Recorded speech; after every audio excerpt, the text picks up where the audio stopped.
The wind carried dust through the town like a restless spirit, lifting it from the hard-packed earth and sending it swirling around the crowd gathered outside the courthouse. No one spoke louder than necessary. Public auctions were common on the frontier, but this one carried a different kind of tension. Less curiosity, more judgment.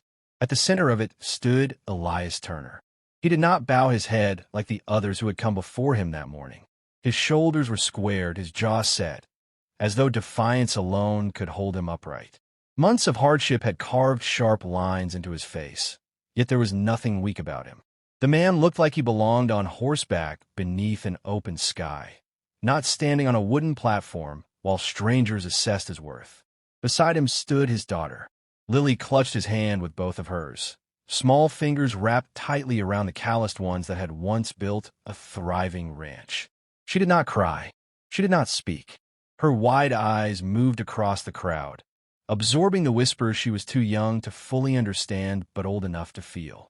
"That's him," someone murmured. "The widower. The one whose wife ran around. Lost everything after she died, they say." The words traveled like sparks, quiet but hot. Elias heard them. He heard everyone. The auctioneer cleared his throat, already impatient. Debt settlement, final lot of the day. Elias Turner, former ranch owner. All remaining assets exhausted. Labor contract to be sold in accordance with territorial statute. The phrasing was clean, legal, respectable. It did nothing to disguise what it meant. A man who had once employed others was now being sold for his work. Elias stared straight ahead. Pride was the only possession they had not taken, and he refused to surrender that, too. "Do I hear an opening bid?" Silence answered. Not because Elias lacked value. Everyone knew he was a skilled rancher, a capable hand, a man who understood land and cattle better than most. But scandal had a longer memory than ability. No one wanted trouble attached to their purchase, and Elias Turner's name carried too much of it. His late wife's betrayal had become legend in the worst way. She had not only been unfaithful, she had drained accounts, signed loans, and entangled their ranch in debts Elias never knew existed. When she died suddenly of fever, she left him not grief alone, but ruin. The town pitied him briefly. Then it moved on, leaving him to drown in consequences he had not created. The auctioneer tried again, impatience sharpening his tone. A strong worker, experienced, a practical investment. Still nothing. Lily shifted closer to her father. "Papa," she whispered, her voice barely audible. "Are we going somewhere?" Elias tightened his grip on her hand. "Yes," he said, though he did not know where that somewhere would be. A new sound interrupted the heavy pause, the measured approach of carriage wheels. Heads turned. The vehicle that stopped at the edge of the crowd did not belong to the struggling kind. Its polished surface reflected the harsh sunlight, and the horses pulling it were well-fed, carefully groomed.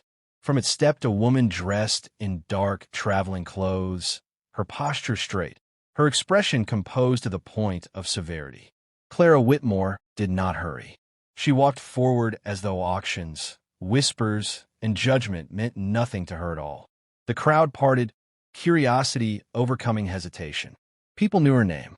Wealth had a way of announcing itself, even when uninvited. She stopped near the platform and studied Elias with calm, assessing eyes. Not lingering, not pitying, simply observing. Elias met her gaze, wary. He had seen that look before, from bankers, lawyers, men deciding how much of him remained to take. The auctioneer brightened instantly. "Miss Whitmore, didn't expect." "I'll bid," she said. Her voice was clear, unembellished. A murmur rippled outward. The auctioneer blinked. "You understand the terms? This is a labor purchase, not property." "I understand," Clara replied. "Name the starting figure." He did. She accepted without negotiation. Another murmur, louder now, edged with disbelief. Women did not attend these sales. They certainly did not participate in them. And they did not purchase grown men with such effortless finality. The auctioneer called for competing offers, but none came. The hammer fell with a sharp crack that echoed across the square. "Sold." Just like that. The sound seemed to loosen something in the crowd. People began speaking again, though quieter, unsure what they had just witnessed. Elias stepped down from the platform slowly, Lily still beside him. He faced Clara, suspicion written plainly across his features. "You bought my debt," he said. It was not gratitude. It was a statement. "Yes." "Why?" Clara regarded him for a moment before answering. Up close, there was a stillness about her that felt deliberate, as though emotion were something she rationed carefully. "Because," she said, "I have need of someone who understands how to rebuild what's been destroyed." Elias frowned. "You don't know anything about me." "I know enough." Her gaze flicked briefly to Lily, then returned to him. "You may come willingly," Clara continued, "or you may consider this a contract you intend to outlast. Either way, Mr. Turner, your circumstances have changed."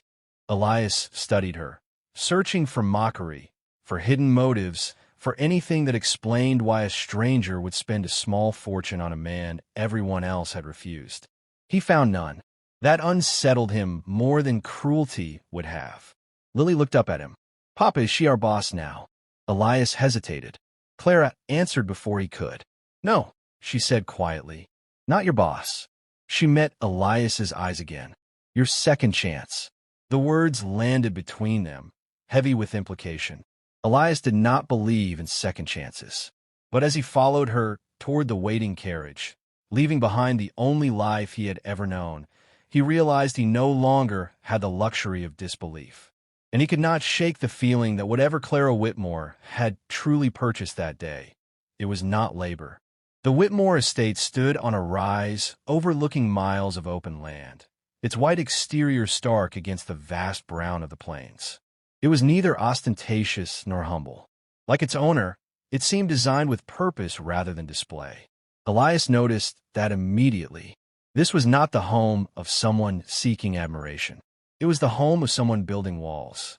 The carriage stopped, and a ranch hand approached to take the horses.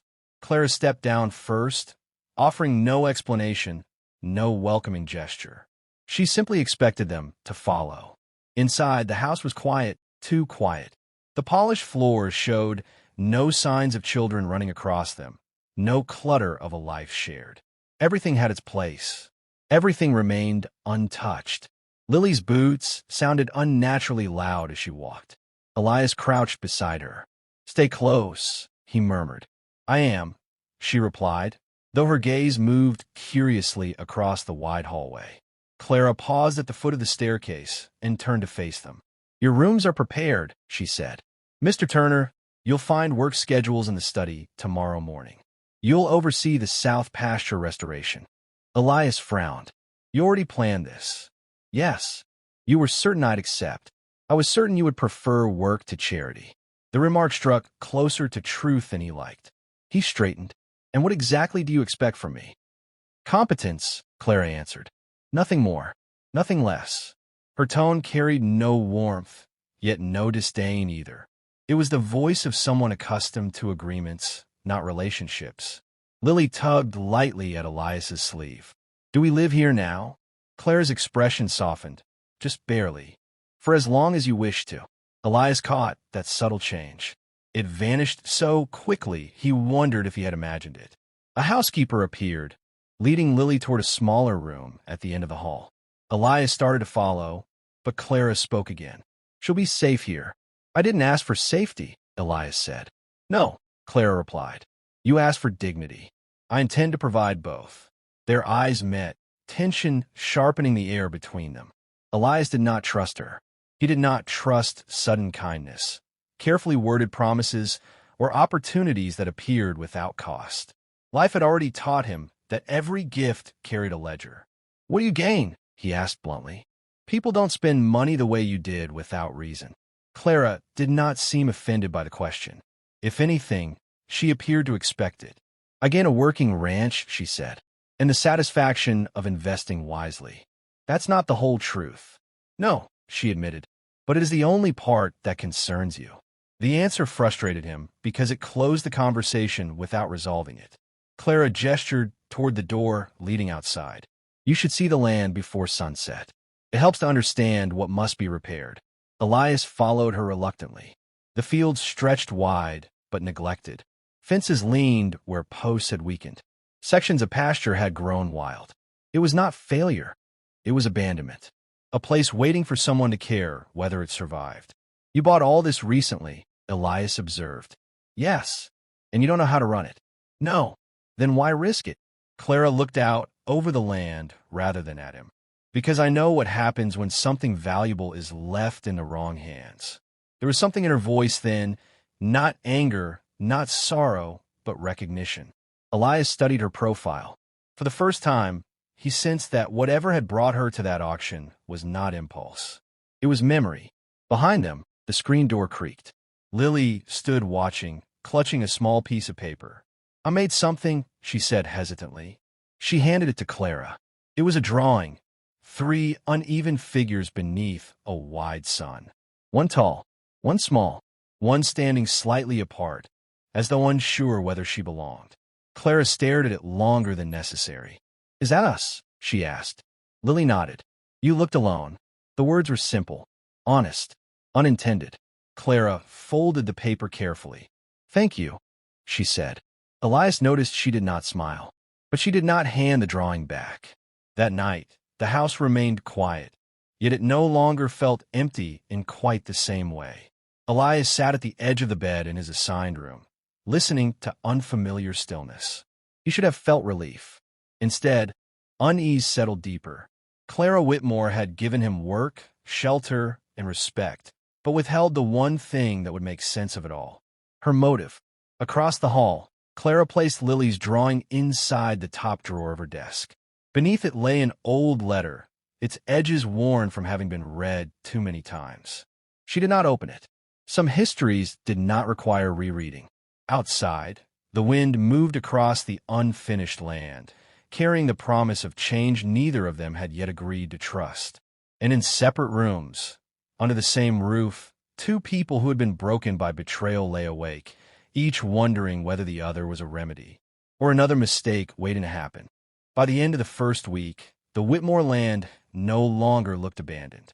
Elias worked from sunrise until the light thinned into evening, rebuilding fence lines, assessing livestock, and organizing labor with the quiet authority of a man reclaiming a language he had once spoken fluently. The ranch hands, skeptical at first, began to follow his direction without question. Competence, unlike reputation, required no defense. Clara observed the changes without comment. Each morning she reviewed ledgers at the long dining table, transforming Elias's decisions into structured plans. Each afternoon she walked the property alone, measuring progress not in miles repaired but in the steadiness returning to the place. They spoke only when necessary. The arrangement suited them both until it didn't. One afternoon, Elias entered the study without knocking. Clara sat behind her desk, a stack of correspondence before her.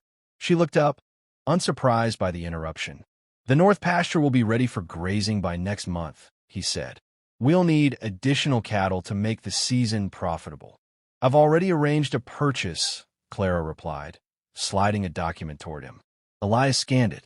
The numbers were precise. Calculated. Risky. You signed this yesterday, he said. Yes.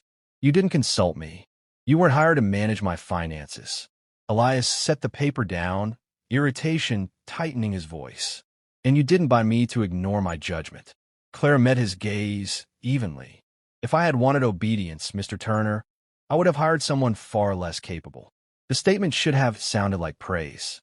Instead, it felt like distance. Elias folded his arms. Then stop treating me like an employee who might leave at any moment. The words hung between them longer than either expected. Clara's expression shifted, not defensively, but thoughtfully. People do leave, she said, often without warning. That sounds like experience. It is. Elias studied her, recognizing the familiar edge of someone who had learned not to rely on permanence. He understood that instinct too well. Before he could respond, a knock came at the front door. Neither of them moved at first. Visitors were rare. Unexpected ones, rarer still. Clara rose to answer it. Elias remained where he was, but he heard the door open. Her man's voice, smooth, confident, entirely unwelcome. Miss Whitmore, the stranger said warmly. I was hoping I'd find you. Elias stepped into the hallway. The man standing in the doorway was well-dressed, travel-worn but polished, carrying himself with the easy assurance of someone accustomed to being received favorably. His smile did not falter when he noticed Elias. But Clara's posture had gone rigid. "Victor," she said. The name carried no affection. Victor Hale removed his hat. "I was passing through and heard remarkable news. You've become quite the businesswoman." His glance flicked briefly toward Elias. "Though I admit, I didn't expect your investments to be so personal." Elias felt the insult beneath the civility. Clara's voice remained controlled. "State your purpose." Victor's smile sharpened. "Curiosity, concern, perhaps even admiration. It takes boldness to rewrite one's life so dramatically." "Some of us don't have the luxury of rewriting," Clara replied. "We repair instead." Victor stepped inside, uninvited, his gaze moving across the house as though assessing it for weaknesses. "And is that what this is?" he asked lightly. "Repair?" Elias saw Clara's hand tighten slightly at her side. "This conversation is unnecessary," she said. "You should go." Victor ignored the dismissal. His attention turned fully to Elias now, studying him with unsettling familiarity. "You must be Turner," he said. "I've heard about you." Elias didn't offer his hand. "Then you've heard enough." Victor chuckled softly. "A ruined rancher. A scandalous past. Bought at auction. And now living here." He looked back at Clara. "You always did have a taste for tragic causes." "That's enough," Clara said. But Elias had already caught something in Victor's tone. Not mockery alone, but knowledge. Specific knowledge. "You speak like you were there," Elias said slowly. Victor met his eyes. In a manner of speaking, the silence that followed felt heavier than revelation. Clara stepped forward. "This meeting is over." Victor placed his hat back on. "Of course. I didn't intend to stay. I only wished to see whether the past still lingered." His gaze rested on Clara. "It seems it does." He left without another word. The door closed. For several seconds, neither Clara nor Elias moved. Then Elias spoke, his voice quieter, sharper. "You knew him?" "Yes." "How well?" Clara did not answer immediately. When she did, her words were measured, stripped of anything unnecessary. "Well enough to understand what betrayal costs." Elias absorbed that. A realization began forming. Unwelcome, incomplete, impossible to ignore. "This isn't coincidence," he said. "You didn't just happen to buy me." Clara looked at him then, and for the first time since he had met her, there was no composure left in her expression. Only honesty. "No," she said. "Wasn't coincidence." The admission did not clarify anything. It only deepened the question. Elias exhaled slowly, uncertain whether he had just uncovered the reason for his salvation, or the reason he should never have trusted it. And for the first time since arriving, the house felt less like refuge, and more like the center of something unresolved.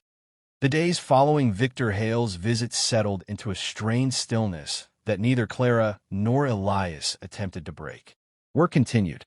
Fences were mended. Accounts were balanced. Supplies arrived on schedule. From the outside, the Whitmore ranch appeared to be thriving under careful management. Inside, something had shifted. Elias no longer spoke beyond necessity. He followed Clara's plans with professional precision, yet the fragile sense of partnership that had begun to form between them was gone. In its place stood caution, deliberate, immovable. Clara noticed. She said nothing. One evening, as the sun lowered into a dull copper horizon, Elias prepared to ride out to inspect the far boundary. He found Clara already in the yard, studying the land as she often did, though now there was tension in the way she held herself. "You've been avoiding the truth," he said without preamble. Clara did not turn. "I have been deciding how much of it belongs to you. If it concerns why you bought me, it belongs entirely to me." That drew her attention. She faced him, her expression composed, but no longer guarded in the same calculated way. It was the look of someone who understood concealment had reached its limit. "You believe I purchased you because of Victor," she said. "I believe you knew exactly who I was long before that auction." "I did." The admission landed harder this time, because it was no longer abstract. Elias let out a breath that felt like resignation. "Then start explaining." Clara, clasped her hands behind her back, as though anchoring herself to the present before speaking of the past. Victor Hale did not only destroy your life, she said. He dismantled mine first. Elias frowned. He was engaged to me, she continued. Publicly, respectably. Our families approved. Our future was considered inevitable. Elias watched her carefully, recognizing the controlled cadence of someone recounting pain that had long ago been organized into facts. He was charming, Clara said. Attentive, convincing, and entirely unfaithful. The words were plain, stripped of drama. When I discovered the truth, it was already too late to salvage reputation or trust. Society did not condemn him. It questioned me, my judgment, my worth, my ability to keep a man loyal. He walked away admired. I remained corrected. Elias felt anger stir, though he kept it contained. And then, Clara said, he found your wife. The connection settled into place with brutal clarity. He used the same persuasion, she continued. The same promises. By the time his interest waned, your finances were entangled, your marriage fractured, and your name tied to scandal he never carried. Elias's hands tightened at his sides. You're saying he ruined us both, he said. Yes, and you bought me because of that. Clara met his gaze directly. No, I bought you because I recognized what it looks like when betrayal leaves someone to answer for damage they didn't create. Elias searched her face for signs of revenge, of calculation, of some hidden satisfaction. He found none. You never intended to use me against him, he said slowly. If I wanted revenge, Clara replied, I would have sought Victor, not you. The distinction mattered. It shifted something Elias had not realized he was holding. Clara gestured toward the land stretching beyond them. I purchased this ranch because I needed to prove something to myself, not to him, that what was broken could still be built into something honest. And I was part of that proof. You were part of the repair, she said, but not as an obligation, as a choice. Yours as much as mine. Silence followed, though it no longer felt hostile. From the porch, Lily watched them, her small figure framed by the doorway.